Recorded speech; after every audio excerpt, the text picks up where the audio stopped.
Assalamualaikum warahmatullahi wabarakatuh. Perkenalkan, nama saya Yudi Irawan, calon guru penggerak angkatan 9 dari Kabupaten Kepahyang. Kali ini, saya akan menampilkan tugas aksi nyata modul 1.4 tentang budaya positif. Pada tugas kali ini, saya akan menampilkan video kegiatan penyebaran pemahaman dan penerapan budaya positif kepada rekan guru di SD Negeri 8 Ujanmas. Assalamualaikum warahmatullahi wabarakatuh. Selamat siang, Bapak Ibu. Ya, kita berkumpul di sini. Alhamdulillahirobbilalamin. Wassalatu wassalamu ala asyrofil anbiya'i wal mursalin wa ala alihi wa sahbihi ajmain. Amma ba'du. Teman-teman, marilah kita bersyukur kepada Allah Subhanahu wa taala karena berkat limpahan rahmat dan hidayahnya lah kita masih bisa berkumpul pada saat ini di SD Negeri 8 Ujanmas. Kemudian sholawat besar salam semoga selalu tercurah kepada Nabi besar kita Nabi Muhammad Sallallahu Alaihi Wasallam. Semoga kita semua akan menjadi pengikut sunnah beliau hingga akhir zaman nanti. Amin ya rabbal alamin. Bapak Ibu guru yang saya hormati, jadi minta waktunya sebentar pada siang hari ini, mengganggu waktunya. Hari ini saya akan menyampaikan materi presentasi. Ini adalah tugas guru penggerak.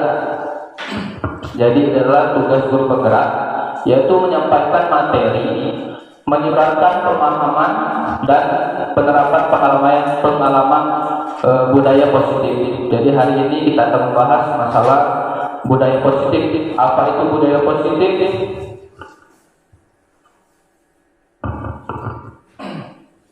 Nah, jadi ada 8 konsep inti dalam budaya positif. Ya, ada 8. Pertama yaitu perubahan paradigma belajar. Kedua, disiplin positif. Ketiga, nilai-nilai kebajikan universal. Kemudian kebutuhan dasar manusia, motivasi perilaku manusia, posisi kontrol, keyakinan kelas, dan yang terakhir adalah segitiga restitusi. Nah, yang pertama adalah perubahan pembelajaran dengan paradigma baru. Ya, jadi dari paradigma lama menjadi paradigma baru. Kalau boleh saya bertanya, kira-kira paradigma lamanya apa, Bapak Ibu? Kenapa harus ada paradigma baru? Kira-kira paradigma lamanya itu seperti apa pembelajaran? Ada yang berkenan menjawab? Kira-kira, Ibu Yanti, kira-kira kalau ada paradigma baru, ya artinya ada paradigma lama. Sama seperti orde baru, orde lama. Kira-kira pembelajaran paradigma lama itu seperti apa? Kalau paradigma lama mungkin lebih ke teacher center gitu ya, di mana guru jadi pusat pembelajaran sehingga murid hanya menerima sumbernya dari guru. Seperti itu. Baik, terima kasih Bu Yanti ya. Jadi benar ya. Jadi paradigma lama adalah teacher center atau pembelajaran yang berfokus pada guru. Ya, jadi semuanya berfokus pada guru. Siswa itu kurang aktif biasanya. Kemudian sekarang paradigma barunya yaitu pembelajaran dengan merupakan pembelajaran yang dirancang berdasarkan prinsip pembelajaran berdiferensiasi, sehingga peserta didik belajar sesuai kebutuhannya berdasarkan tahap perkembangan sesuai teori psikologi modern, yang pada akhirnya atau tujuan akhirnya adalah untuk mewujudkan profil pelajar Pancasila. Ya, jadi pembelajaran paradigma baru adalah pembelajaran yang berpusat pada murid sesuai dengan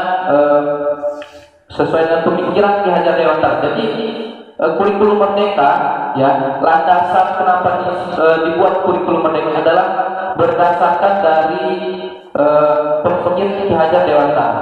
Ya, pemikiran Ki Hajar Dewantara bahwa pendidikan itu menuntut, bukan menuntut. Selama ini kita menuntut Jadi kita harus siswa kita harus begini, harus begini. Guru yang menjadi center atau menjadi fokusnya, ya. Sekarang menurut Kiai Dewantara, pendidikan itu menuntut.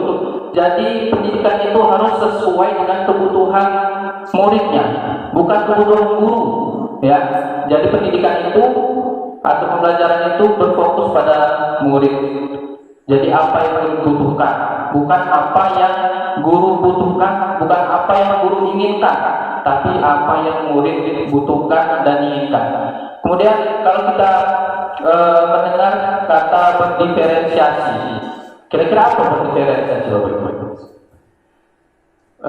Different, ya, itu misalnya adalah different. Kalau bahasa Inggris, ya Bu Yanti, ya, different itu berbeda. Jadi berdiferensiasi adalah pembelajaran yang dirancang sesuai kebutuhan murid. Jadi pembelajaran sekarang itu tidak boleh lagi kita menyamakan, sama rata, tidak boleh lagi, Bapak Ibu. Ya, di dalam kelas kita ada, anggaplah 15 murid. 15 murid itu pasti berbeda-beda kebutuhan, tidak mungkin sama. Walaupun sama, mungkin 1 atau 2 orang bisa sama. Ya, minimal dalam satu kelas itu ada 2 atau 3 kebutuhan murid yang sama. Ya, yang lain pasti berbeda-beda. Maka dari itu kita harus merancang pembelajaran yang bisa memenuhi kebutuhan setiap murid tadi. Makanya itulah pembelajaran berdiferensiasi. Misalnya siswa itu ada yang suka mendengarkan kita ceramah, ya, atau gaya belajar yang sering kita sebut adalah gaya belajar audio. Jadi dia lebih fokus, lebih senang dengan mendengarkan gurunya berceramah. Kemudian ada juga yang gaya belajar adalah visual. Ini termasuk visual. Jadi dia melihat video, melihat gambar di buku, ya. Kemudian yang ketiga adalah kinestetik. Kinestetik itu lebih ke pembelajaran yang lebih banyak bergerak, misalnya membuat game, permainan dan pembelajaran. Mereka tidak suka atau kurang suka pembelajaran yang hanya diam, mendengarkan, melihat, ya, kalau kinestetik. Maka dari itu kita harus memenuhi semua kebutuhan itu. Jadi dalam pembelajaran kita harus memasukkan audio, visual, ya, kinestetik, agar apa? Agar kebutuhan siswa kita tadi atau murid tadi terpenuhi. Yang pada akhirnya nanti akan mewujudkan profil pelajar Pancasila. Apa saja profil pelajar Pancasila? Ya, kita sudah mengetahui, ya, tapi kita ulang lagi. Kelihatan nggak Pak Nyoman? Tidak, terbaca. Bisa. Jadi, oh iya. Jadi kita ingat lagi, ya, karena lagunya juga ada, kan. Jadi profil pelajar Pancasila yang pertama adalah beriman, bertakwa, dan berakhlak mulia. Beriman dan bertakwa kepada Tuhan yang Maha Esa, dan berakhlak jelas. Itu tentang bagaimana siswa berperilaku, ya, bagaimana adab siswa, bagaimana dia beribadah kepada Tuhan, ya. Kemudian berkebinekaan global. Berkebinekaan global adalah artinya kita kan Indonesia berbeda-beda, ya. Satu Indonesia, kebanyakan Indonesia, kita di Surabaya juga berbeda-beda, ya.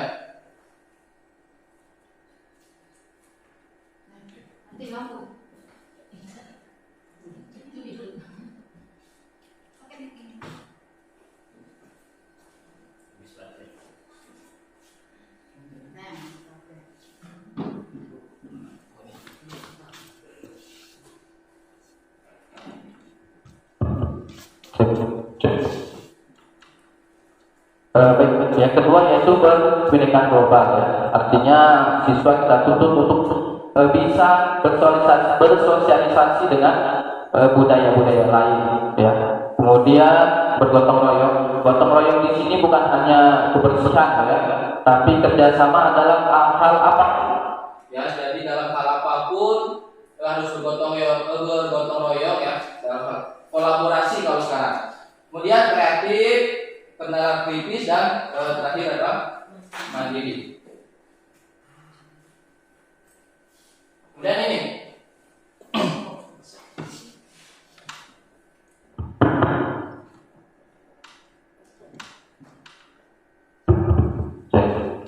Kemudian miskonsepsi tentang teori kontrol, ya.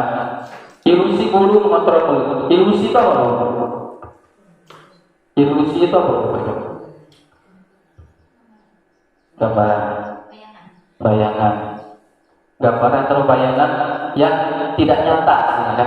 Nama ilusi itu ilusi itu berarti tidak nyata, tidak benar, tidak nyata ya. Jadi miskonsepsi tentang teori kontrol yang selama ini kita menganggap guru itu bisa mengontrol murid. Selama ini kita menganggap bahwa guru itu bisa mengontrol murid. Kira-kira setuju atau tidak, Bapak Ibu? Ada yang mau menyampaikan pendapatnya? Kira-kira setuju atau tidak kalau guru itu bisa mengontrol murid? Ada tidak ingin paman? Satu-satu, 50-50 kata Bapak, ya. Yang lain ada pendapat? Kira-kira benar atau tidak kalau guru itu bisa mengontrol murid? Boleh?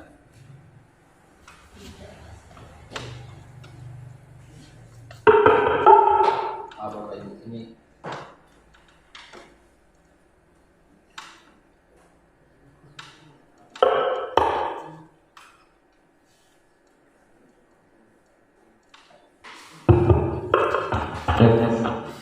bagaimana Bapak Ibu? ada yang Bilang Pak Man 50-50, Ibu Era tidak bisa. Ada yang lain? Saya punya alasan. Boleh. boleh paman? Saya punya alasan. Kalau guru tidak bisa mengontrol murid, untuk apa jadi? Boleh Bang, pakai. Boleh. Kan itu logikanya. Kalau guru tidak bisa mengontrol murid, untuk apa jadi guru? Oke, baik, kita tampung ya. Iya.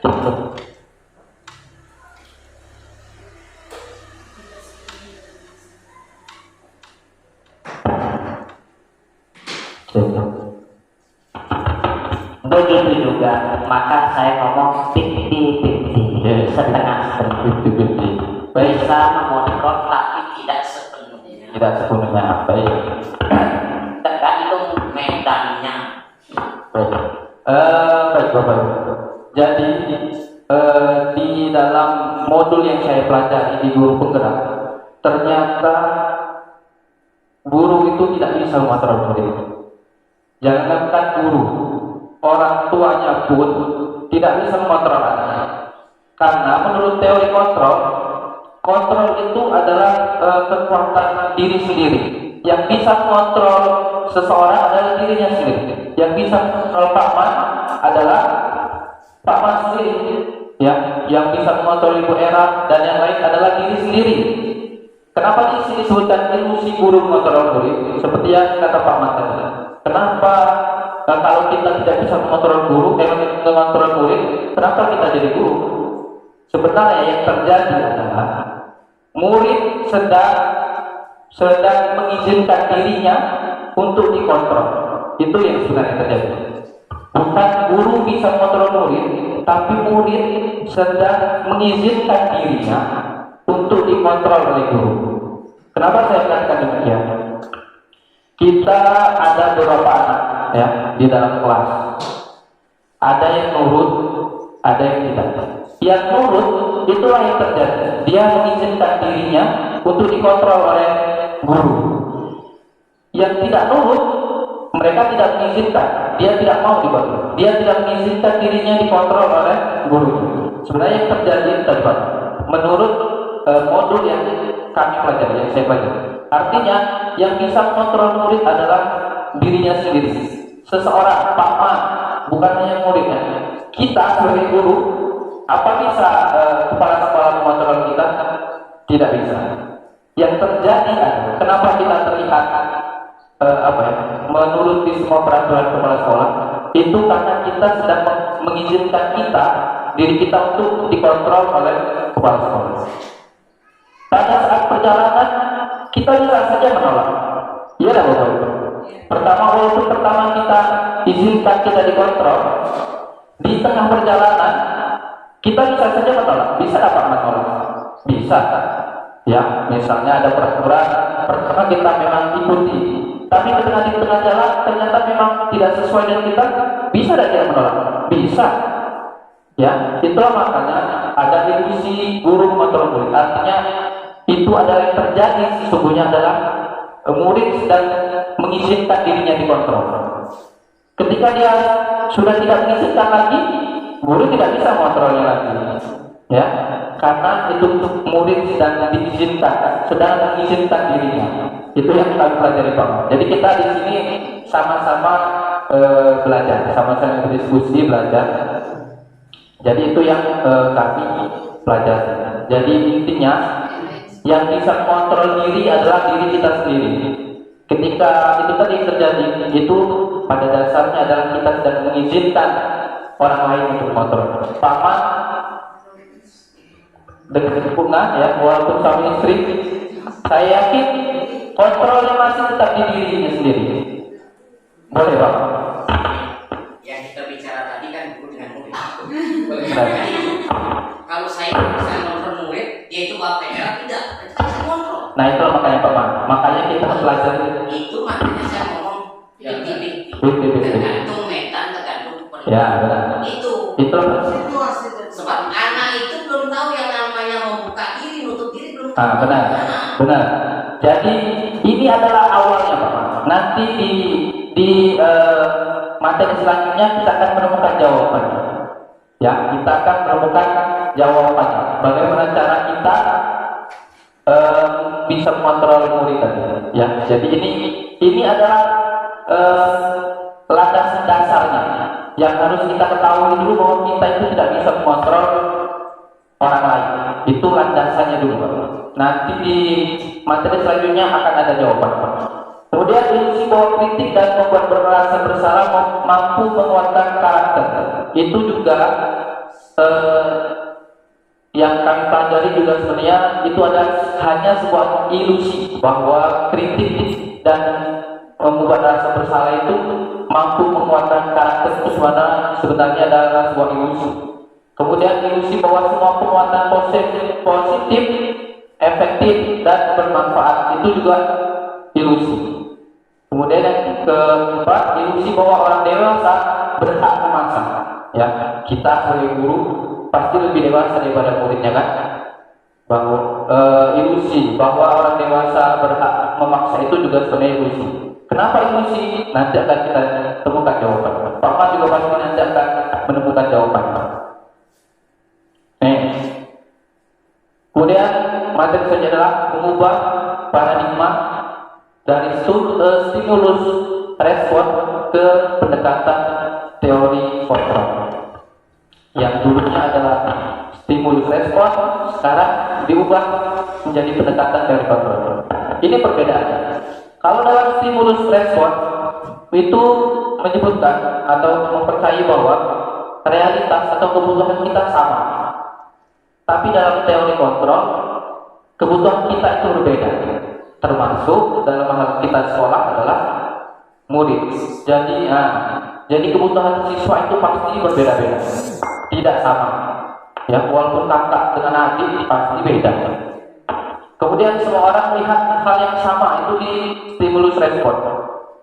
Padahal di teori kontrol, setiap orang memiliki gambaran yang berbeda sesuai dengan sudut pandang. Ya, pernah tidak Bapak Ibu membaca atau melihat artikel tentang angka 9? Nih, misalnya saya dengan Ibu Yarti. Di sini ada angka. Ya, kalau saya berpendapat pasti 9. Ibu Yarti berapa? 6. Kita bisa tidak menyalahkan Ibu Yanti? Tidak bisa. Karena Ibu Yanti, menurut pendirian Ibu Yanti, memang itu angka 6. Saya juga saya lihat itu adalah angka 9. Itulah yang dimaksud dengan memiliki gambarannya berbeda-beda. Tergantung sudut pandang dia yang melihat. Ya, kita tidak bisa. Karena itu, di stimulus respon, kita mencoba mengubah orang agar berpandangan sama dengan kita. Ya, kita ubah menjadi kita berusaha memahami pandangan orang lain tentang dunia. Seperti tadi, kita berusaha mengubah Ibu Yanti berpendapat sama bahwa itu 9, tapi kita coba lihat kita berada di posisi Bu Yati, kita berada di posisi yang lain. Mungkin kita akan memahami bahwa ternyata benar ini memang angka 6, ya. Kemudian perilaku buruk dilihat sebagai suatu kesalahan. Selama ini ya, mungkin semua kita seperti itu. Perilaku buruk ya itu dilihat sebagai suatu kesalahan. Tapi di teori kontrol, semua perilaku memiliki tujuan. Nanti akan kita bahas juga. Jadi yang selama ini kita lihat kalau perilaku buruk fix itu adalah kesalahan, ya sudah tidak bisa diganggu-gugat. Tapi di teori kontrol semua perilaku memiliki tujuan. Semua perilaku murid itu pasti memiliki tujuan. Tugas kita sebagai guru mengetahui apa tujuan dari murid tadi. Kenapa dia melakukan perilaku tersebut? Pasti ada tujuannya. Nanti kita akan pelajari masalah itu. Kemudian orang lain bisa mengontrol saya. Ya, di teori kontrol hanya saya yang bisa mengontrol diri saya sendiri atau diri Anda. Kemudian sebaliknya saya bisa mengontrol orang lain.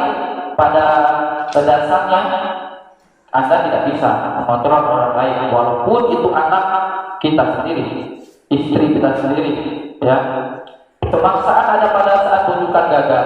Di teori kontrol, kolaborasi dan konsensus menciptakan pilihan-pilihan baru. Kemudian yang terakhir itu model berpikir menang kalah. Kalau di teori kontrol itu adalah model berpikir menang-menang. Mungkin ada yang ditanyakan, oh ini Pak, sepertinya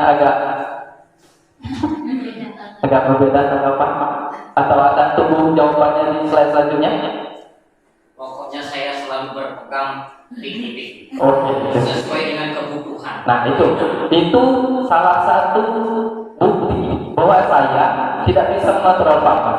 Saya tidak bisa menyuruh Pak Man harus sependapat dengan saya, tidak bisa. Karena Pak Man yang bisa mengontrol Pak Man sendiri. Bisa tidak Pak Man ikut dengan pendapat saya? Bisa nantinya. Mungkin nantinya ketika Pak Man sudah mengetahui, oh iya ternyata memang benar. Itu Pak Man yang sudah mengizinkan Pak Man sendiri. Selanjutnya adalah tentang disiplin positif. Kalau kita mendengar kata disiplin, kira-kira apa yang terlintas di pikiran kita? Bu Susi, kalau kita biasanya kita mendengar kata disiplin itu biasanya apa? Disiplin itu selama ini ya, disiplin itu identiknya dengan apa? Ibu kalian bisa tanggung jawab. Selama ini ya, kalau saya pribadi mungkin sama. Selama ini kata disiplin itu identik dengan peraturan, ya, peraturan, hukuman. Kita disiplin kalau kita tidak pernah melanggar peraturan, benar tidak benar? Selama ini ya, kita itu disiplin kalau kita tidak pernah melanggar aturan, itu namanya disiplin. Nah, itu disiplin. Kalau saya disiplin itu komitmen. Komitmen, boleh. Ibu nggak? Mungkin ada tanggapan lain? Tanggung jawab, boleh. Kita punya hak untuk berpendapat di sini. Nah, kan? Ya, jadi memang disiplin. Saya sendiri sebelumnya kalau kita dengar kata disiplin itu berarti kita harus mengikuti semua peraturan. Ya.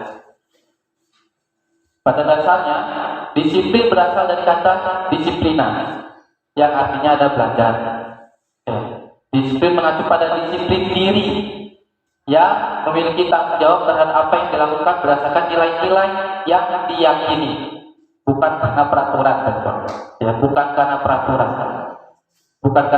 tapi karena nilai-nilai yang diyakini. Apa nilai-nilai diyakini? Nanti ada di slide selanjutnya.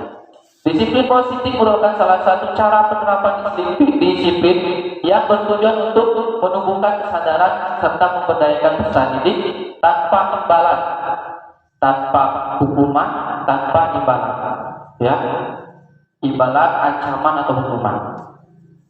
Sebagai pendidik, tujuan kita adalah menciptakan peserta didik yang memiliki disiplin diri, sehingga mereka berperilaku mengacu pada nilai-nilai kebajikan universal, ya, dan memiliki motivasi intrinsik dalam perubahan perilaku ke arah yang lebih baik. Ini adalah tugas kita, tujuan sebagai pendidik. Ya, jadi disiplin bukan karena ada peraturan, bukan karena ingin mendapatkan imbalan, tapi itu berdasarkan keyakinan yang kita yakini. Ibu Karyati tadi menyebutkan, menurut Ibu Karyati disiplin itu adalah bangun pagi. Mengapa Ibu Kar? Kenapa Ibu Kar selalu bangun pagi? Bukan bangun pagi, disiplin itu kebiasaan yang harus kita. Nah ya, kebiasaan yang harus. Bukan disiplin. Baik, coba saya tanyakan. Memakai helm. Nah, memakai helm itu menurut Bapak Ibu karena apa? Coba. Peraturan, kewajiban. Kalau peraturan berarti kalau takut ditilang misalnya. Nah, takut ditilang. Ibu Yanti melindungi kepala. Soalnya kan biasanya pas lebaran kan bebas tuh. Ya. Jadi sabuk pengaman boleh juga gitu ya. Sabuk pengaman mobil ya. Oke, mobil. Ya. Jadi dalam hal memakai helm saja ada beberapa pendapat. Ada yang karena peraturannya memang itu. Karena takut ditilang. Ada yang menyebutkan karena itu untuk keselamatan. Kira-kira kalau yang masuk disiplin diri itu yang mana? Nah, keselamatan. Ketika keselamatan itu sudah kita yakini ada atau tidak ada polisi, dekat atau jauh, pasti kita pakai helm. Ya, karena itu sudah kita yakini dalam diri kita bahwa nilai itu penting. Nilai itu adalah nilai benar, keselamatan.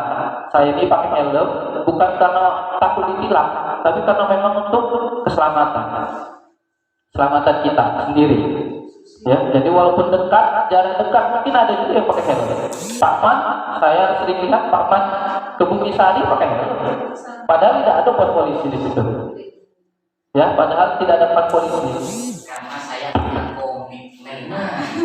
Itu lagi dari Pak Man. Itu ringkasnya. Ya, itu kan Pak Man, karena Pak Man punya komitmen.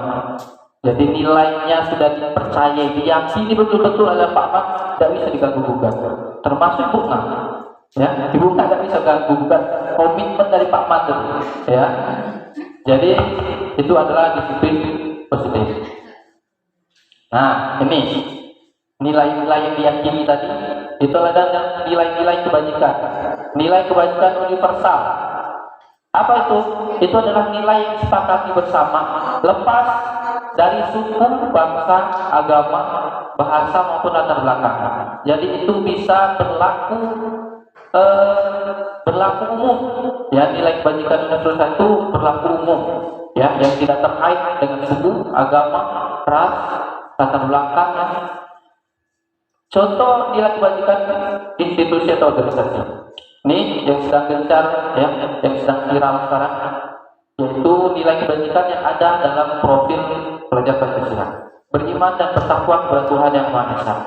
Jelas itu kita yakini ya. Seperti saya yakin di setiap agama juga pasti ada kewajiban yang harus dijalankan. Kalau kita yang Muslim, sholat contohnya kan. Sholat itu kalau kita sudah yakin, walaupun ada atau tidak ada yang melihat, kita yakin bahwa Tuhan atau Allah pasti melihat. Maka dari itu, tanpa dipaksa, kita terus melakukannya. Iya tak Bapak Ibu? Sholat, ya, sholat itu walaupun tidak disuruh, dulu awalnya memang disuruh orang tua. Tapi ketika kita sudah menjadari bahwa oh iya, ternyata sholat itu memang penting, kita yakin bahwa sholat itu memang penting dan wajib. Oleh karena itu sekarang, ya, ketika sudah dewasa, kita tanpa disuruh, tanpa ada harapan hukuman atau sudahnya, kita melakukan itu karena sudah kita yakin. Kemudian berpendidikan global, gotong royong, mandiri, kreatif, dan beranalitis. Kemudian ini dari Ibu Primary Years program, ya, ada toleransi, rasa hormat dan sebagainya. Ini semua adalah salah satu contoh nilai-nilai kebajikan universal. Dan percaya lurus hati, ya, empati, keingintahuan.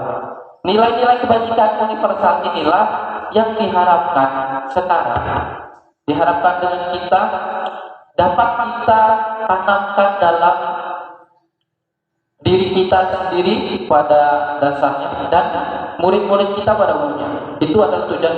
Kalau kita sebagai guru, ya, kita harus menanamkan nilai kebajikan universal ini ke murid-murid kita.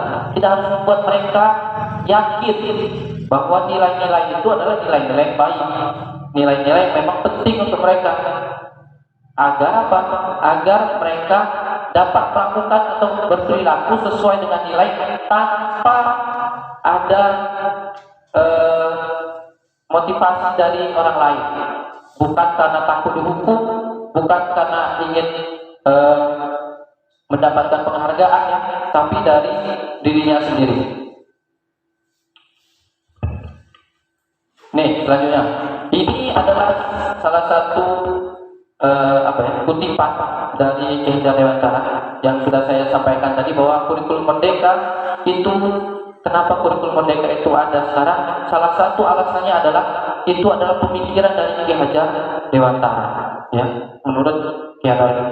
Di sini disebutkan Ki Hajar Dewantara menyebutkan bahwa merdeka itu artinya tidak hanya terlepas dari perintah, akan tetapi juga cakap buat memerintah diri sendiri.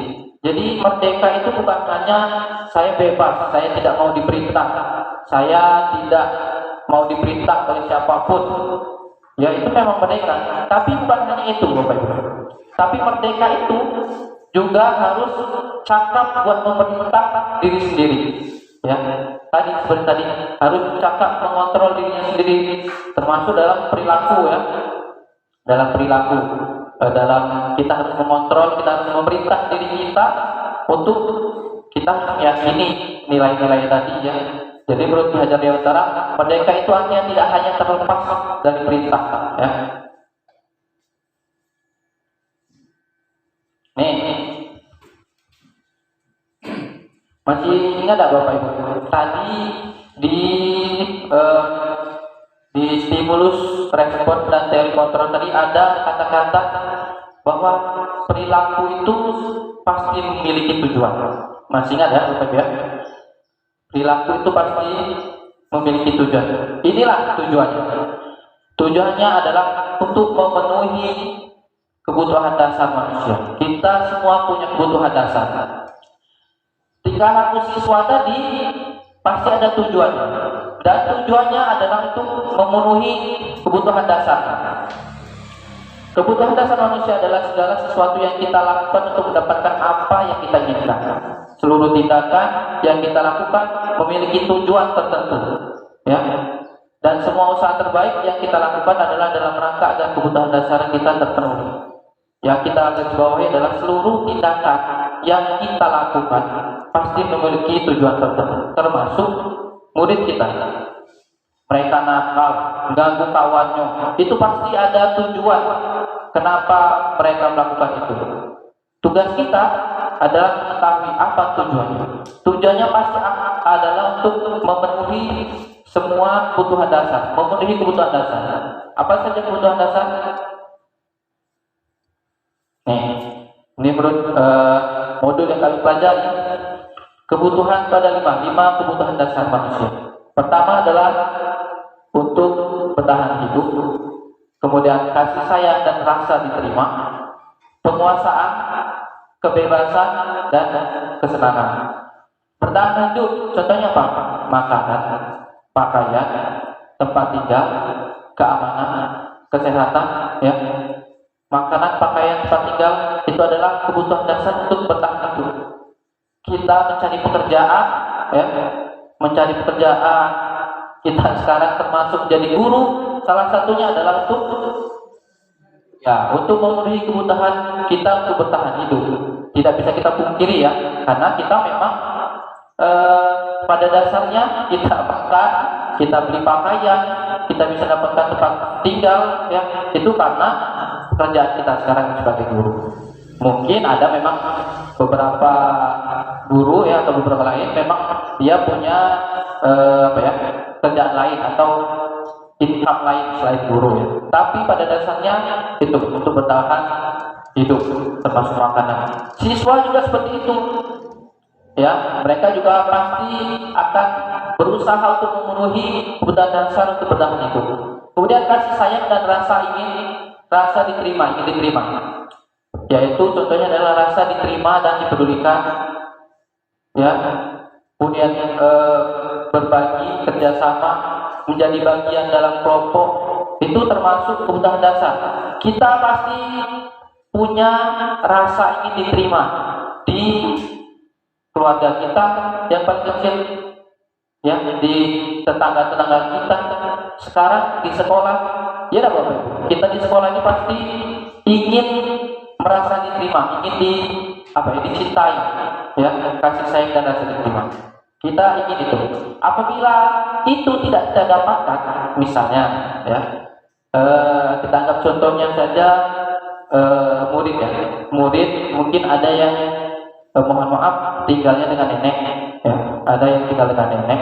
Jadi dia tidak mendapatkan cinta dan kasih sayang dari orang tuanya karena tinggal dengan nenek, ya, neneknya ibaratnya ada pekerjaan juga, jadi dia tidak sepenuhnya mengurus. Jadi dia merasa tidak mendapatkan, walaupun mendapatkan tapi sedikit.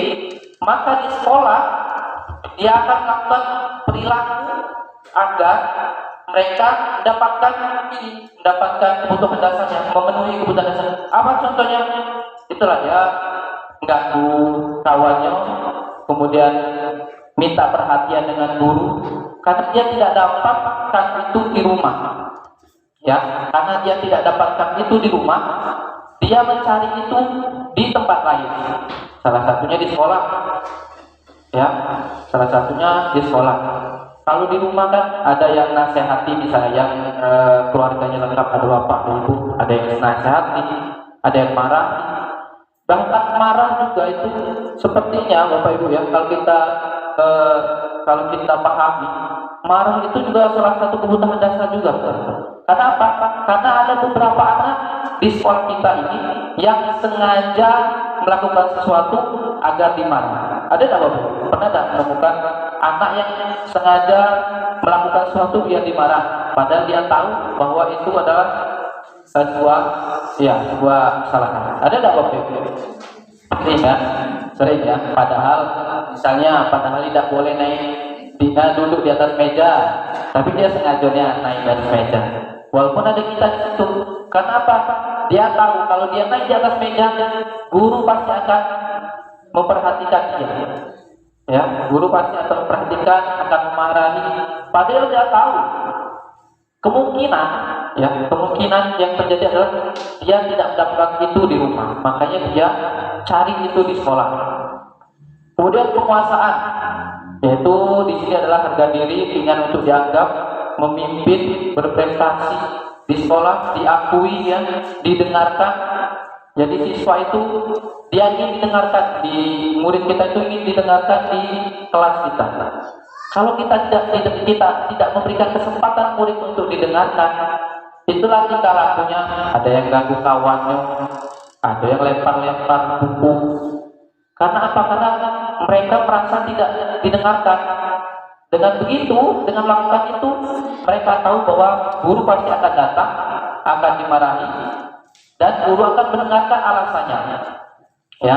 Kemudian kebebasan, jelas ya, mandiri, memiliki pilihan, mencoba hal baru, mampu mengendalikan arah dirinya. Kalau dalam pembelajaran, Bapak Ibu, dalam kelas di murid kita, murid itu punya kebebasan. Dia ingin merasa kebebasan. Apa salah satunya?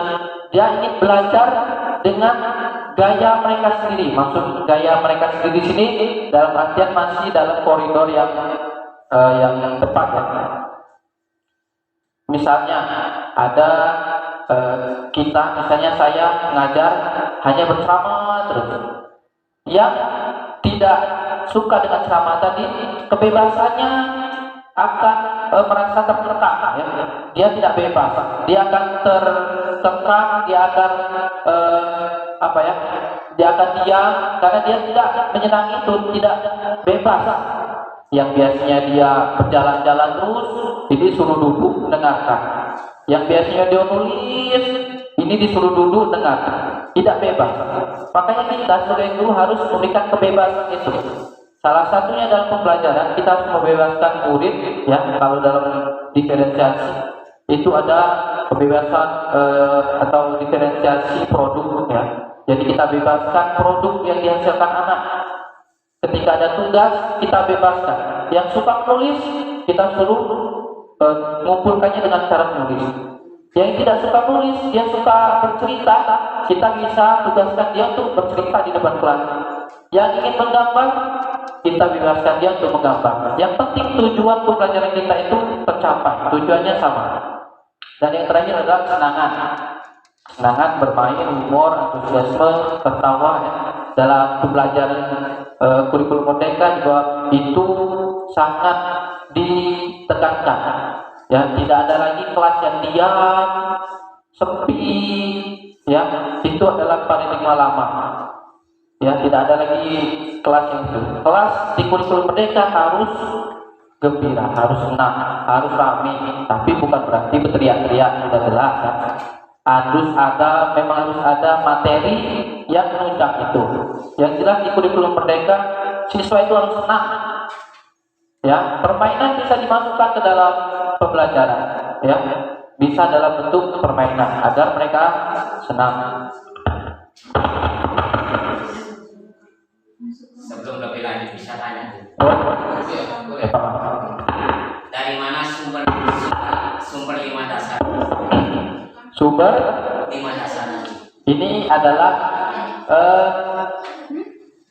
dari modul yang kami pelajari itu adalah umum, secara umum ini 5 dasar. Kalau memang ada ada suatu hal yang lain itu memang ada, tapi ini ada dasarnya ini. Paman, misalnya, apakah ada yang masih kurang kira-kira menurut Paman? Menurut saya, Boleh. saya kurang lagi satu itu. Apa? Keamanannya belum. Bagaimana bisa senang, bagaimana mandiri, bagaimana harga diri. Kalau keamanan tidak ada di situ. Keamanan itu termasuk di bertahan hidup. Maksud keamanan yang Pak Man, maksudnya keamanan yang seperti apa, Pak Man? Itu kan bertahan itu. Jadi di keamanan itu termasuk di tempat bertahan itu. Iya, benar. Jadi apa ya? Kebutuhan kan memang banyak, Pak Man, tapi dirangkum menjadi 5 dasar itu. Itu menurut modul yang terbaru. Jadi keamanan yang tadi itu salah satunya masuk ke bertahan hidup. Keamanan itu salah satu bertahan. Jadi setiap orang, setiap guru, setiap siswa berhak untuk merasakan keamanan, termasuk dalam kelas, dalam sekolah, di rumah. Di rumah kita berhak itu kebutuhan dasar kita adalah keamanan. Itu makanya itu masuk ke kebutuhan dasar. Jadi di rumah kita membutuhkan keamanan, pasti itu hal yang sangat kita butuhkan. Pertama adalah keamanan. Kalau kita merasa tidak aman di rumah, pasti kita akan selalu was-was, bahasanya itu was-was, gelisah kalau kita tidak aman. Di sekolah juga seperti itu. Di sekolah kita sebagai guru juga memiliki kebutuhan rasa aman di sekolah. Kalau kita tidak aman di sekolah, pasti dalam melakukan tugas kita tidak akan maksimal. Begitu juga siswa. Siswa itu dia butuh rasa aman di kelasnya. Bagaimana rasa aman? Dia tidak diganggu dengan kawannya di kelas, tidak diminta duit, ya. Kalau di sekolah kita kan beberapa kali ada yang diminta duit. Itu berarti kebutuhan dasarnya tidak terpenuhi, Pak Man. Kebutuhan dalam hal bertahan hidup dan dalam hal keamanan. Kalau ada siswa, ada juga mungkin ya di sekolah lain mungkin ada siswa yang tidak mau sekolah gara-gara dimarahi gurunya. Itu karena dia merasa tidak aman di sekolah. Di sekolah itu tidak aman. Aku dimarahi terus, aku dipinta duit terus kayak kawan. Itu mereka tidak aman, makanya dia tidak sekolah. Itu masuk ke bertahan hidup. Itulah pendapat saya. Kalau saya keamanan itu di kelompok pokok menjadi 6 kebutuhan. Karena apa? Di keamanan itu akan melindungi semuanya. Oke, boleh. Jadi tidak termasuk dalam bertahan hidup. Oke. Nah, Sehingga jadi 6 kebutuhan dasar manusia. boleh Pak. Itu kan pendapat Pak. Ini di sini kita forum diskusi ya. Jadi ini yang saya sampaikan ini bukan berarti itu mutlak itu yang paling benar, bukan. Kalau menurut Pak Man, pendapat saya kebutuhan dasar itu harus dalam satu tempat tersendiri gitu Pak Man ya. Jadi kebutuhan dasar boleh. Itu pendapat Pak Man. Tapi yang saya yakini adalah ini. Jadi mungkin Ibu Hera nanti berpendapat, caknya yang ini tuh apa? Yang kerjasama tuh harus di situ di.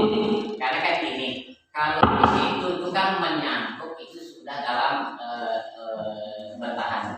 Tapi kalau udah di sini jadi memang kebutuhan manusia diada disajikan dalam keamanan. Kalau itu kan boleh katakan ya bagi-bagi. Benar. Boleh.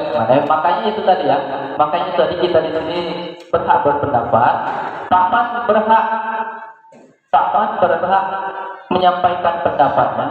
Saya pun berhak bertahan dengan pendapat saya. Teman-teman yang lain berhak ikut Pak Man, berhak ikut Yudi, berhak juga mereka punya pilihan sendiri, berhak. Yang jelas ini adalah materi yang saya sampaikan ini. Ketika Pak Man merasa, oh itu harusnya di situ, itu nilai yang Pak Man yakini, itu tidak masalah Pak Man. Jadi nilai yang diyakini itu adalah tergantung dengan diri kita sendiri. Ya, asalkan Pak Man meyakini itu, dan yang paling penting adalah Pak Man melakukannya dan mendapatkannya. Itu yang poin paling penting adalah karena ini kebutuhan dasar, Pak Man berhasil memenuhinya. Itu poinnya. Jadi masalah tempatnya di situ tidak masalah, masuk sini tidak masalah. Jadi ini adalah konsep umumnya di sini. Boleh mau dikeluarkan boleh Pak. Itulah kalau saya itu biar tersangka khusus untuk mengatur keamanan dimanapun. Oke, terima kasih Pak. Itu pendapat benar. Jadi pendapat itu bukan berarti tidak setuju dengan ini kan Pak, tapi pendapatnya harus bisa dipisahkan, tambahkan. Ya, benar. Terima kasih Pak Man. Ya, tapi kalau tidak tersaji di situ saya protes. Oke. Mungkin bisa jadi nanti Pak Man ingin memberikan materi, itu personal. Kalau saya yang buat tetap saya sajikan poin satu. Nah itu maksud Pak. Jadi Kalau tidak saya Boleh itu Oke. ya. Ya, ini sebagai penghangat suasana, Pak Man. Ya, jadi itu pendapat Pak Man. Ini adalah materi yang saya pelajari, jadi itu tidak masalah. Ya, yang penting pada intinya adalah kebutuhan dasar kita tadi bisa kita penuhi. Apalagi Pak Man tadi kan cuma memindahkan, bukan mengurangi. Nah, kalau mengurangi, itu bisa saja saya protes tuh Pak Man. Misalnya, itu yang kesenangan itu tidak perlu itu dikurangi mungkin saya proses. Tapi karena Pak Man memberikan sarannya dikeluarkan dipisahkan, itu sudah masalah. Ya, karena intinya masih sama. Ya, clear Pak Man. Mungkin mungkin yang lain. Itulah karena yang disajikan Pak Menteri dari pembahasan yang buat gitu. Oke. Baik. Lanjut ya, kita lanjut ke materi selanjutnya. Materi selanjutnya motivasi perilaku manusia. Ya, ini berdasarkan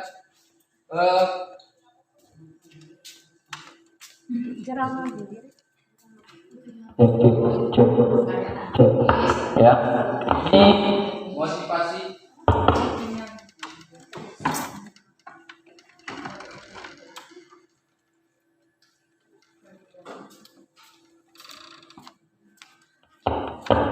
cek. Nah, ini adalah motivasi perilaku manusia. Ya, ini adalah motivasi perilaku manusia, ada 3. Yang pertama untuk menghindari ketidaknyamanan atau hukuman, yang kedua untuk mendapatkan imbalan atau penghargaan, dan yang ketiga untuk menjadi orang yang mereka inginkan dan menghargai diri sendiri dengan nilai-nilai yang mereka percaya. Dua yang di atas ya itu termasuk dalam motivasi ekstrinsik atau motivasi dari luar. Dan yang kedua yang di bawah adalah motivasi intrinsik, itu adalah motivasi dari dalam. Inilah yang harus kita tanamkan di diri kita, ya, di diri kita maupun siswa-siswa kita.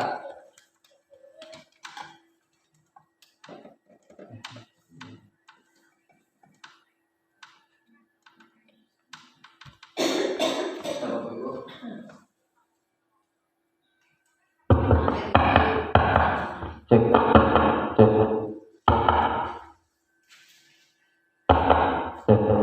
Nah, ya, seperti yang saya tanyakan di awal tadi, memakai helm tadi ya, ada yang menjawab karena peraturan, karena takut ditilang, itu termasuk di motivasi ekstrinsik, ya, karena menghindari ketidaknyamanan dan hukuman.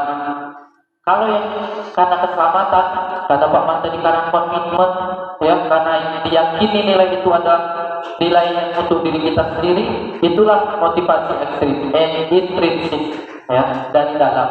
Dan itulah ya yang harusnya kita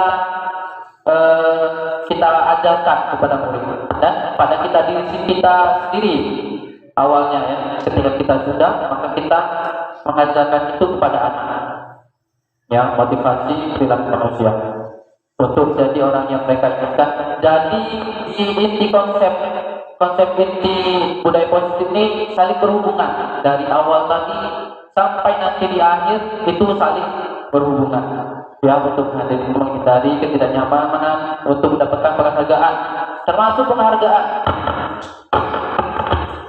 Untuk mendapatkan penghargaan, misalnya kita datang ke sekolah tepat waktu, ya, kita datang ke sekolah tepat waktu agar dilihat masyarakat, misalnya agar dilihat masyarakat, agar dilihat kepala sekolah, itu termasuk untuk mendapatkan imbalan penghargaan dari orang lain, ya. Kalau kita motivasinya dari dalam, kita datang tepat waktu itu karena memang kita meyakini kita sebagai pendidik adalah contoh bagi murid-murid kita. Kita yakin itu bukan karena kepala sekolah, bukan karena warga, tapi karena kita meyakini kita adalah teladan, kita adalah contoh yang dilihat oleh anak-anak. Apapun yang kita lakukan di sekolah, kita pasti diperhatikan anak-anak, ya. Kita pasti diperhatikan anak-anak, dan anak-anak akan meniru itu karena mereka yakin, karena mereka tahunya itu hal yang baik karena kita lakukan sebagai guru. Makanya kita sebagai guru, kita sama-sama saling mengingatkan, ya, di sekolah kita untuk perilaku kita jaga benar-benar, ya, walaupun di kantor, ya, kita jangan sampai kita mengajarkan, kita menyuruh anak seperti ini tapi kita sendiri tidak melakukan itu, ya. Misalnya saya sering menyampaikan kepada anak-anak, kalau makan atau minum itu duduk. Nah, ketika saya melakukan minum atau makan saya berdiri, anak-anak itu pasti langsung ngomong, nah itu bapak makan minum sambil tegak. Jadi ketika kita ingin menyampaikan atau memberikan masukan kepada siswa kita sendiri harus melakukan itu. Jadi ketika kita jangan kita mengatakan makan minum itu duduk, nah, tapi giliran kita makan minum sambil tegak, sambil begini, bahkan sambil jalan, ya. Jadi kita harus memberikan contoh kepada anak-anak. Syukur-syukur kita melakukan itu, anak melihat, anak menyontoh kita, ya, atau mengikuti apa yang kita lakukan.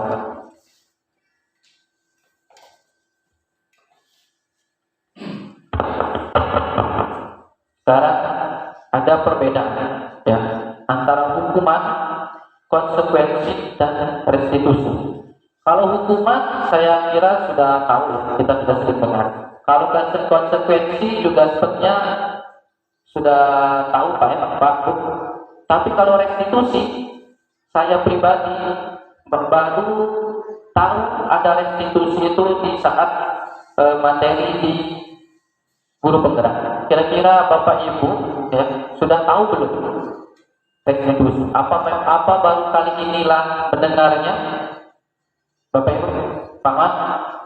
Kalau hukuman dengan konsekuensi saya yakin itu sudah lama ya kita dengar, kita tahu.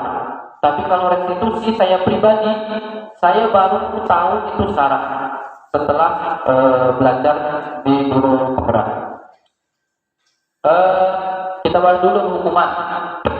Hukuman itu biasanya tidak terencana atau tiba-tiba. Murid tidak tahu apa yang akan terjadi dan tidak dilibatkan. Kemudian bersifat satu arah dan biasanya hukuman itu berupa hukuman fisik dan psikis. Rencana maksudnya misalnya anak mengganggu anak yang lain misalnya, ya, misalnya pukul anak yang lain. Terus kita datang tiba-tiba misalnya kita hukum mereka lari keliling lapangan. Itu adalah hukuman. Sifatnya tiba-tiba. Anak tidak tahu apa yang akan terjadi ketika kita datang. Anak tidak tahu. Bapak ini nak ngapain di sini? Anak itu tidak tahu dan tidak dilibatkan. Dan bersifat satu arah. Artinya itu hukuman dari guru. Guru nyuruh push up misalnya. Suruh push up, suruh keliling lapangan. Itu dari guru, satu arah. Siswa tidak tahu menau. Yang mereka tahu cuma mengikuti hukumannya tadi. Kalau konsekuensi, ya, konsekuensi itu sudah terencana, sudah disepakati sesuai peraturan. Tapi di sini murid tetap dibuat tidak nyaman. Misalnya kita sepakati di kelas, misalnya kalau tidak buat tugas, hukumannya adalah tidak istirahat. Misalnya tidak buat PR, konsekuensinya adalah tidak istirahat. Atau pada saat telat datang, konsekuensinya adalah tidak istirahat walaupun kawannya istirahat karena mengganti jam yang telatnya tadi. Itu adalah konsekuensi. Kita sudah menyampaikan sebelumnya dengan anak, ya, kita sudah sepakat, anak sudah tahu. Kemudian yang terakhir itu adalah restitusi. Nah ini restitusi inilah yang kita harapkan sekarang. Karena restitusi adalah proses menciptakan kondisi bagi murid untuk memperbaiki kesalahan. Ya, proses kolaboratif yang mengajarkan murid untuk mencari solusinya sendiri. Jadi ketika anak melakukan kesalahan, kalau dihukum, ketika kita hukum, mereka sudah melakukan hukuman itu selesai. Ya, nah, kita hukum lari keliling lapangan 3 kali. Mereka sudah lari keliling 3 kali, selesai hukumannya, selesai juga masalah. Tapi kalau restitusi tidak seperti itu. Ya, kita restitusi itu adalah kita panggil dulu anaknya, kita tanya dulu. Nanti ada di slide selanjutnya bagaimana cara restitusi. Ya, tadi kita sudah bahas di awal ada segitiga restitusi. Apa itu segitiga restitusi? Ya, jadi ini adalah hukuman, konsekuensi dan restitusi. Ini adalah 5 posisi kontrol guru. Ya, kita sekolah ini punya 5 posisi kontrol. Ya, menurut modul yang saya pelajari, pertama penghukum, kedua pembuat merasa bersalah, ketiga teman, keempat pemantau, dan kelima adalah manajer. Ya Bapak Ibu, jujur. Sekarang kita ada, Bapak Ibu ada di posisi yang mana? Posisi ini tidak harus satu, boleh lebih dari satu. Saya pribadi, saya pernah jadi posisi penghukum. Jadi anak buat salah langsung dihukum, pernah. Pembuat merasa bersalah juga pernah. Ya, jadi kita memberikan mengatakan kepada anak sehingga anak merasa bersalah. Teman juga pernah, ya. Kemudian pemantau dan manajer. Kira-kira Bapak Ibu, Pak Man, kira-kira pernah di posisi yang mana Pak? Apa limo-limonya sudah pernah? Pak? Saya selalu beringinan di posisi teman, manajemen dan pemantau. Selalu berkeinginan. Berkeinginan. Tapi dalam apa ya, realitanya Ya tergantung kebutuhan, tergantung kondisi.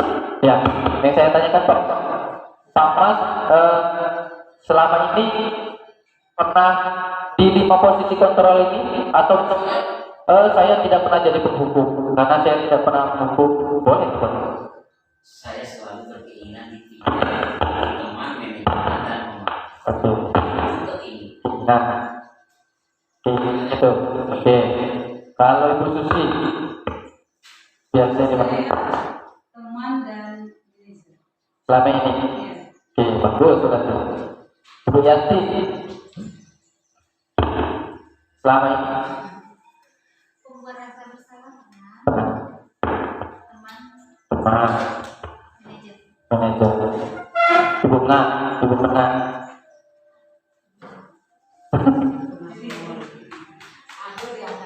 Ada dan Ibu Karyani Di situ penghukum pernah juga. pernah Teman sering. terus manajer juga. Baik, bagus. Kira-kira ada lah di situ. Ada, berarti sepertinya di 5 posisi kontrol itu Bu Karyani sudah pernah. Berarti bukan cuma saya yang posisinya sebagai penghukum, karena saya pernah, ya. Ya, jadi saya pernah berada di posisi sebagai penghukum karena tadi kita memang sama-sama belajar ya. Jadi perubahan itu tidak bisa instan, ya, tapi kita secara berangsur-angsur. Saya pernah dulu posisinya sebagai penghukum, pernah, apalagi saya masih muda, Pak. Jadi untuk emosi itu masih agak susah kontrol. Jadi di penghukum pernah. Di penghukum ini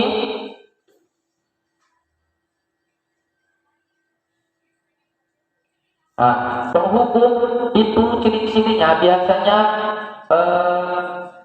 nada suaranya tinggi, ya, nada suaranya tinggi. Penghukum itu ciri-cirinya adalah memakai atau menggunakan nada suara yang tinggi, marah, ya.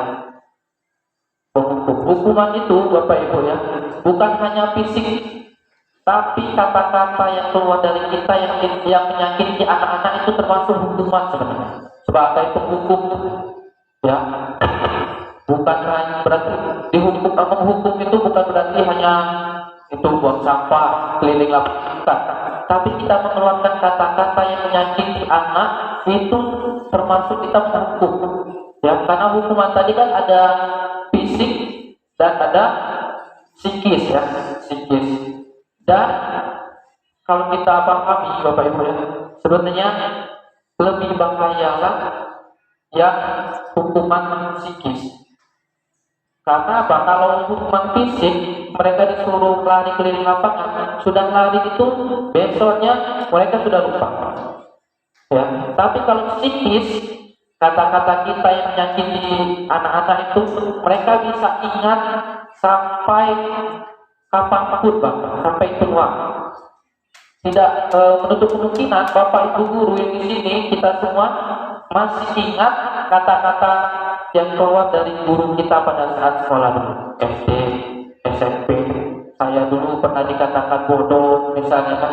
Bisa jadi itu diingat sampai besar, sampai tua bahkan. Walaupun memang kita bukan dendam ya, bukan dendam, tapi kita masih ingat.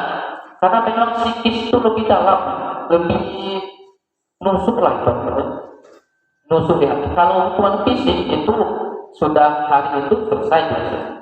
Ya, tapi kalau psikis bisa jadi anak itu takut dengan kita, bisa jadi benci malah.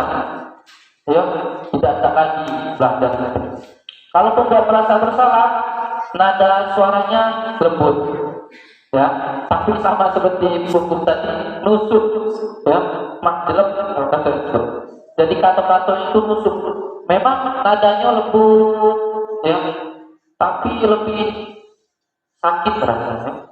Jadi anak dipaksa untuk dia merasa bersalah. Kalau teman itu juga lembut, jadi kita sebagai teman, walaupun harus ada batas-batasannya. Pemantau, kalau di pemantau itu dia lebih ke peraturan. Jadi guru itu lebih mengandalkan peraturan-peraturan yang ada. Jadi anak kita ingatkan peraturannya seperti ini, kenapa kamu berbuat seperti ini. Nah, kalau manajer, ini adalah yang kita harapkan sekarang. Ya, yang kita harapkan sekarang adalah sebagai manajer. Jadi ketika anak melakukan kesalahan, mereka harus mampu menyelesaikan itu sendiri. Dan setelah itu selesai, tidak ada lagi dendam, tidak ada rasa sakitnya lagi ya. Nih, ini adalah satu contoh ya, penerapan 5 posisi kontrol di sekolah. Kasusnya, contoh kasusnya adalah siswa tidak memakai atribut lengkap saat upacara bendera. Itu salah satu kasus contoh. Ketika kita berada di posisi penghukum, maka yang terjadi adalah siswa kita suruh hormat pada bendera selama 1 jam. Itu tiba-tiba anak tidak tahu menahu ya. Kalau kita berada di posisi kontrol pembuat merasa bersalah, nih kalimat yang keluar dari mulut kita. Berapa kali ibu bapak beritahu kamu selalu saja menyelesaikan itu. Jadi di situ siswa tidak memberontak, tapi dia merasa, oh iya, salahnya itu. Dia merasa bersalah, ya. Kalau di posisi teman, ini kalimat yang salah satu contoh kalimat yang muncul. Ayo dong ikuti aturan sekolah. Tolong bantu ibu bapak ya. Kali ini. Jadi di sini kita membebaskan anak. Jadi ketika mereka kesalahan, karena kita menganggap dia sebagai teman, kita memberikan kesempatan lagi untuk dia. Jadi untuk kali ini tidak apa-apa, besok jangan ulang lagi. Nah itu salah satu menjadi teman. Kalau pemantau itu lebih ke data. Dia lebih ke mengandalkan data. Misalnya anak ini sudah berapa kali, misalnya kamu sudah berapa kali tidak pakai topi, misalnya Senin kemarin ini tidak pakai topi, ini tidak pakai topi lagi, bulan 3 kali tidak pakai topi, ya. Jadi di situ sebagai pemantau. Kalau di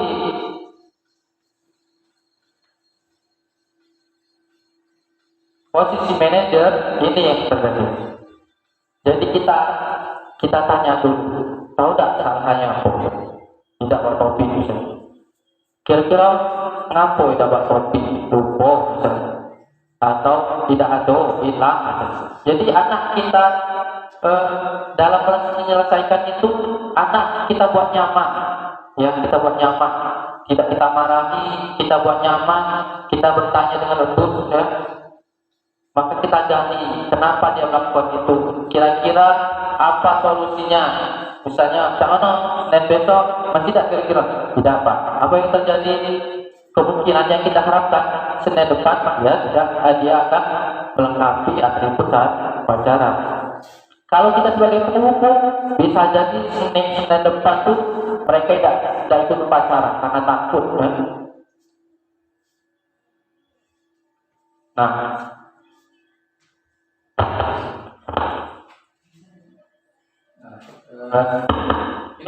coba kita kalau ini kira-kira posisi kontrol apa? Saya kecewa sekali kan. Dari 5 posisi tadi kira-kira kalau ini apa? Menghukum, pembuat rasa bersalah, pemantau, pembuat pembuat merasa bersalah. Kalau ini kamu tidak pernah benar melakukan kata-katanya ya. Jadi kata-kata yang keluar dari guru. Kira-kira posisinya apa ya? Kamu tidak pernah benar melakukan pemantau, manajer, penghukum, pembuat merasa bersalah. Ya. Penghukum. Jadi kita mengejar anak itu, kamu tidaknya pernah benar, salah terus. Nah, itu termasuk penghukum. Radio mengulang dengan suara yang kuat, mata berkelit, akan ikut ulang. Nah itu ya. Tapi di sekolah kita alhamdulillah tidak terlalu. Jangan sampai. Ini apa rencanamu untuk menjelaskan masalah ini? Kira-kira apa? manajer. Nih, apa? Teman. Nah, ini yang terakhir. Ini lebih ke data. Jadi kita ini kan data. Kalau kamu tidak melakukan tugas, kamu tidak dapat gelar. Ya, masalah. Macam kalau Itu berarti memang lain. Baik, sedikit lagi Bapak Ibu ya. Sekarang tentang keyakinan kelas. Mengapa keyakinan kelas? Mengapa bukan peraturan kelas? Ada yang bisa jawab? Bu Susi, Bu Tia, agar di dalam kelas ada cita-cita yang didapat. agar di dalam kelas dapat cita-cita yang dapat. Karena keyakinan kelas dibuat secara bersama. Sama dibuat kesadaran sendiri. Ya benar, berarti memang sudah paham. Mengapa keyakinan kelas? Mengapa bukan? Karena tadi kalau peraturan itu bukan berdasarkan keyakinan, peraturan itu bisa jadi dari guru, dari sekolah, itu tidak mereka yakini, makanya mereka tidak melakukan itu. Tapi kalau keyakinan kelas itu adalah hal yang mereka yakini dan kita harapkan mereka tidak melanggarnya karena itu yang mereka yakini. Ya, Pak Man tadi, Pak Man tidak mungkin tidak pakai helm kalau bermotor karena Pak Man yakin itu untuk keselamatan Pak Man. Ibu yakin juga. Bahkan kalau kita suruh pergi tidak pakai helm, kemungkinan Bu Yanti tidak pakai helm. Ya, itu karena sudah yakin. Nih, ya, membutuhkan keyakinan kelas. Dibuat dalam pernyataan yang positif, ya, berupa pernyataan universal. Universal tadi artinya adalah bebas atau umum, kan? Kemudian sedikit saja, ya, agar mudah diingat. Kalau banyak-banyak lupa kalau ya, sesuai dengan kondisi kelas dan semua warga sekolah atau kelas dilibatkan. Dalam keyakinan kelas itu semua dilibatkan. Nih, sedikit lagi Bu ya, terakhir adalah segitiga restitusi. Apa itu segitiga restitusi? Segitiga restitusi adalah suatu proses dialog yang dijalankan oleh guru agar dapat menghasilkan murid yang mandiri dan bertanggung jawab, sehingga mereka atau murid dapat kembali ke kelompoknya dengan karakter yang lebih kuat. Ya, kalau selama ini ketika anak melakukan kesalahan kita marahi, kadang mereka takut untuk masuk kelas lagi, malu, ya. Tapi di segitiga restitusi kita panggil, ketika dia kembali ke kelasnya, itu dengan karakter yang lebih kuat. Ada 3. Yang pertama itu menstabilkan identitas, ya. Kemudian validasi tindakan yang salah, dan terakhir menanyakan keyakinan kelas, ya. Keyakinan kelas yang sudah kita buat di awal tadi.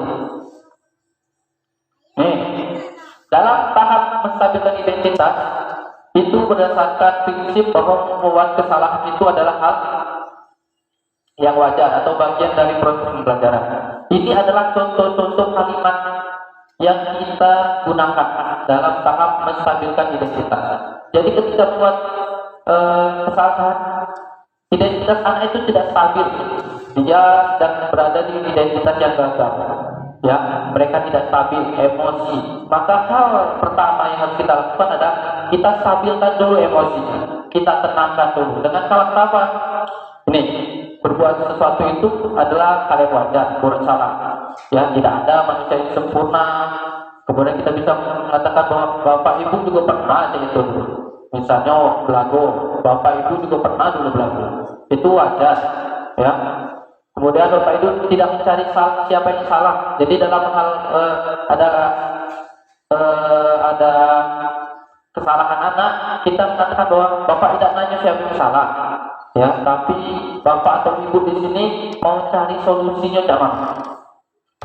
Ini di tahap menstabilkan identitas. Jadi setelah emosinya sudah stabil, sudah tenang, ya, sudah tidak marah lagi, barulah kita masuk ke tahap kedua, yaitu validasi tindakan kesalahan. Yaitu berdasarkan prinsip setiap perilaku berupaya memenuhi suatu kebutuhan tadi Pak, kebutuhan dasar manusia. Nih, kita tanyakan, apa alasannya? Kamu pasti punya alasan mengapa melakukan itu. Kamu pasti ada alasan ngapa kau nendang kawan. Pasti ada alasan ngapa ngambil makanan kawan. Ya, pasti ada alasan kenapa mencuri pensil kawan misalnya. Kita tanyakan. Kemudian kamu patut berbangga karena telah melindungi sesuatu yang penting. Ketika dia misalnya berantem atau belagu, pasti ada alasannya. Dia duluan misalnya kan, dia duluan Pak yang kita. Jadi di situ kita katakan bahwa patut bangga karena memang melindungi sesuatu yang penting. Ya, ini divalidasi tindakan yang salah. Kemudian terakhir, barulah kita menanyakan keyakinan kelas yang sudah kita buat tadi. Ya, kita ingatkan lagi apa keyakinan kelas kita. Ya, kemudian nilai-nilai apa yang sudah disepakati. Kalau kalian melakukan itu, kira-kira keyakinan kelas apa yang sudah dilanggar, maka mereka akan mengingatnya lagi. Oh ya, keyakinan kelas saya adalah harus saling menyayangi. Berarti tidak boleh berlaku dengan kamu. Saling menghormati, berarti kalau guru lagi jelaskan tidak boleh sambil main-main, tidak boleh sambil ketawa-ketawa. Kemudian kita tanyakan juga, kamu mau ingin jadi orang yang seperti apa? Ya, pasti mereka akan menyampaikan itu dengan dengan tenang, karena tadi kita sudah stabilkan identitasnya. Ya, sampai sini ada yang ditanyakan untuk sekretaris institusi. Sudah ada ya, sudah jelas ya. Ya, akan mengingat waktu sudah. Nih, ini adalah terakhir ya. Jadi tadi terakhir saya tutup dengan bahwa murid bukanlah kata seperti ini adalah kalimat dari kata-kata dari Ki Hajar Dewantara yang saya kutip. Murid bukanlah kertas kosong yang bisa kita gambar dan kita warnai seenaknya. Tapi murid adalah sudah mempunyai garis kodratnya masing-masing. Ya, sebagai guru, tugas kita hanya menebalkan garis-garis kodrat murid yang masih sama-sama dengan cara menuntut, ya, bukan menuntut. Ya, caranya adalah menuntut, bukan menuntut. Kalau menuntut itu lebih keras ya. Kita harus ini. Tapi kalau menuntut itu biasanya dengan lembut ya. Sama kita nuntun anak jalan tuh kan. Biasanya kita pelan-pelan. Kalau ada lubang kita ini kan. Jadi sekarang tugas kita adalah menuntut, bukan menuntut ya. Mungkin hanya itu yang bisa saya sampaikan. Terima kasih atas waktunya Bapak Ibu. Terima kasih sudah hadir dalam kegiatan kita hari ini. Sekali lagi mari kita sama-sama berkolaborasi ya. Kita berusaha untuk berubah menjadi guru yang lebih baik lagi ya. Saya di sini di depan bukan berarti saya sudah baik. Kalau Bapak Ibu bertanya, sudah belum Pak Yudi menerapkan budaya positif? Belum. Ya, maka dari itu kita sama-sama sekarang mari kita terapkan budaya positif di sekolah kita dan di kelas kita masing-masing di lingkup kecilnya. Terima kasih sudah menonton. Semoga video ini bisa menginspirasi Bapak Ibu calon guru penggerak. Salam dan bahagia. Wassalamualaikum warahmatullahi wabarakatuh.